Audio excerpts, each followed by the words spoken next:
Bienvenue sur Clapotis et bienvenue dans cette vidéo consacrée à une explication linéaire en vue de l'épreuve orale de votre bac de français. Ici, il s'agit d'une explication centrée sur une œuvre d'Étienne de la Boétie, Discours de la servitude volontaire. Pour mener à bien cette lecture linéaire, nous nous référons au texte modernisé des éditions Belin. Alors, dans un premier temps, tout à fait logique, nous allons nous intéresser à l'introduction générale et aux éléments qui vont permettre de la composer.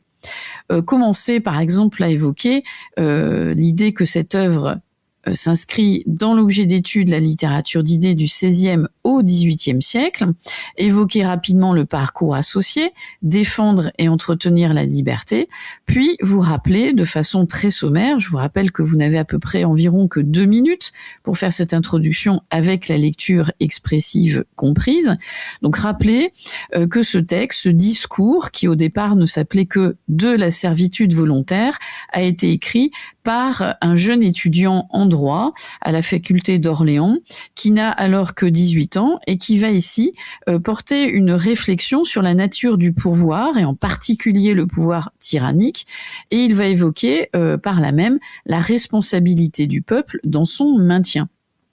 Ainsi, vous pourriez montrer comment ce texte d'un jeune humaniste fait émerger de façon évidente pour vous un projet de lecture que vous voyez apparaître à l'écran, comment la Boétie, ici, critique le pouvoir tyrannique pour révéler dans un premier temps la nature paradoxale de la servitude volontaire, mais aussi dans un second temps montrer comment on peut tout à fait exercer une forme de résistance passive. Dès lors, vous montrerez les mouvements que vous pouvez faire émerger dans ce texte, à savoir dans un premier temps une critique du tyran, puis l'accusation de la complicité du peuple, pour enfin montrer que ce texte s'achève, ou du moins ce passage, s'achève sur un appel à la prise de conscience et à l'action qui va se traduire par une résistance passive.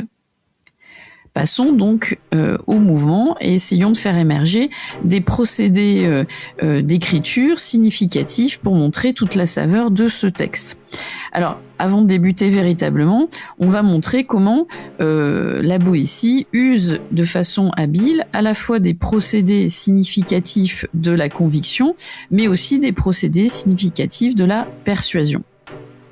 Alors, intéressons-nous au premier mouvement que vous voyez apparaître sur l'écran. On va s'intéresser donc aux procédés qui caractérisent chacune de ces parties. Donc, le premier mouvement, on pourrait dire qu'il s'agit ici de la dénonciation de la soumission du peuple. En effet, on remarque que la Boétie utilise ici plusieurs procédés rhétoriques pour dénoncer cette soumission. L'apostrophe, pauvre et misérable peuple, jusqu'à votre bien, ainsi que l'antithèse entre mal et bien, souligne l'indignation de l'auteur face à la naïveté du peuple.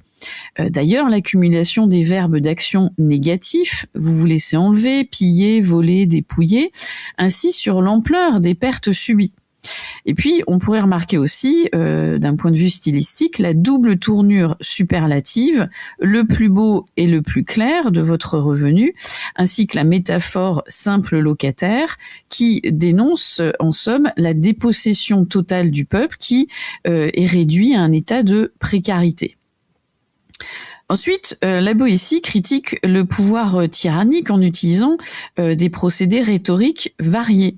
Remarquez l'expression « celui qui vous maîtrise ». Ici, le pronom démonstratif suivi de la proposition relative présente d'emblée le tyran comme un dominateur exerçant à la fois une force physique mais aussi morale sur le peuple.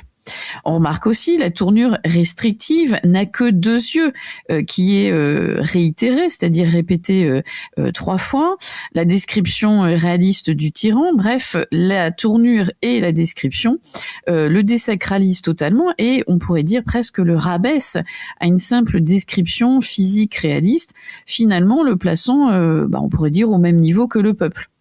D'ailleurs, cette négation donc conforte cette idée. Et puis, on pourrait avoir à ce moment-là, par la suite, l'idée que la Boétie va accuser le peuple de complicité dans sa propre oppression.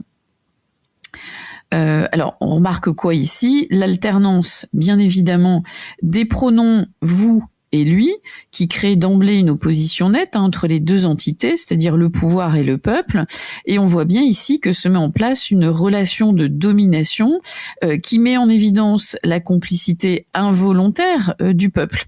Les verbes à connotation péjorative comme épier, frapper, piller montrent les méfaits que peut commettre le tyran, évoquant bien sûr de façon évidente la violence, la surveillance, l'oppression et le vol. L'accumulation des phrases interrogatives, comme vous voyez apparaître, d'où a-t-il pris ton Dieu, etc., accentue la responsabilité des peuples. Les métaphores comme receleur, du larron qui vous pille, frappent tout de suite l'esprit du lecteur. On voit bien que la Boétie use de cette technique, presque ici on pourrait dire de la persuasion, parce qu'on voit tout de suite ces images-là. Et la gradation montre une progression dans la gravité des accusations, allant du vol au meurtre, puis à la trahison de soi-même. Et l'anaphore, la répétition de la structure qui vous dans et qui vous tue, crée une sorte de parallélisme qui va renforcer l'impact de l'accusation. Alors le paradoxe final, l'idée d'être traite à soi-même, souligne d'ailleurs l'absurdité de la situation de servitude volontaire. Le lexique contrasté, semer face à ravage, meubler face à remplissez, satisfaire sa luxure, met tout à fait en lumière l'exploitation du peuple par le tyran. Les actions positives et constructives du peuple, remarquez-le, sont systématiquement détournées pour satisfaire les désirs destructeurs du tyran, ce qui renforce l'idée d'une complicité involontaire. Ensuite, les périphrases, instruments de ses convoitises et exécuteurs de ses vengeances, déshumanisent le peuple en le réduisant à des instruments du tyran. Elles soulignent la perversion du rôle du peuple et renforcent l'accusation de complicité. La structure répétitive, c'est-à-dire action du peuple plus afin que plus conséquence pour le tyran, établit un lien direct entre les actions que fait le peuple et le pouvoir du tyran, renforçant alors l'idée que, encore une fois, le peuple est involontairement responsable de sa propre oppression. Alors les tournures superlatives, plus fort et dur, plus courte la bride, accentuent l'intensité de l'oppression et montrent comment le peuple contribue à renforcer le pouvoir du tyran, soulignant ainsi la complicité involontaire de ce dernier. Remarquez aussi l'analogie animable. Les bêtes même ne le sentiraient point ou ne les endureraient point. Les négociations, vous pouvez vous en délivrer si vous essayez non pas de vous en délivrer, mais seulement de vouloir le faire. Bref, ces procédés soulignent bien l'absurdité de la servitude volontaire. Les négations, le conditionnel renforcent l'idée que la libération est à portée de main, mais que le peuple choisit de ne pas agir, accentuant ainsi sa complicité. Alors dans ce mouvement, on voit bien que la Boétie va appeler à la prise de conscience et à l'action. La phrase impérative « soyez résolus » suivie tout de suite d'une proposition coordonnée, crée un lien direct entre l'action demandée, c'est-à-dire ne plus servir, et sa conséquence, à savoir être libre.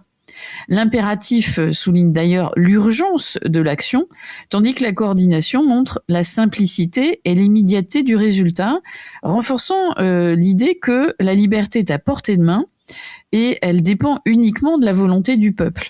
Notez que l'emploi de la première personne du singulier dans « je ne veux pas que vous le poussiez ou l'ébranliez » établit une relation directe entre l'auteur et son lecteur. La Boétie ne se contente pas de suggérer ou de conseiller, il exprime ici une volonté personnelle et très forte. Le verbe vouloir dénote une intention ferme et déterminée. Ce n'est pas un simple souhait, mais une presque directive morale que l'auteur veut suggérer, on aurait presque envie de dire veut imposer à son audience. La forme négative renforce encore cette intention en rejetant catégoriquement certaines actions.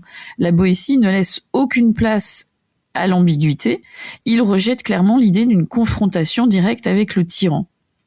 La comparaison comme un grand colosse à qui on a dérobé la base présente le tyran comme une figure certes imposante, mais que suggère ici la Boétie ? Eh bien tout simplement, il suggère que malgré son apparence de force, le pouvoir du tyran est en réalité fragile et il va dépendre du soutien du peuple. Cela encourage les lecteurs à voir au-delà de l'apparence intimidante du pouvoir tyrannique, et cette comparaison montre concrètement comment le pouvoir du tyran peut s'effondrer.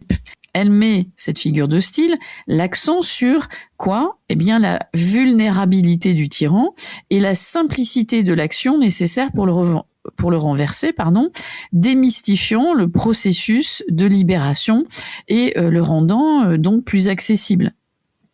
Notez enfin que la gradation, que vous le poussiez ou l'ébranliez mais seulement ne le soutenez plus, souligne en quelque sorte ici la simplicité de l'action requise en partant d'actions comme pousser, ébranler, pour arriver à une simple inaction, ne plus le soutenir. La Boétie montre quoi ici ? Bien que la résistance passive est en fait la solution qui serait la plus efficace.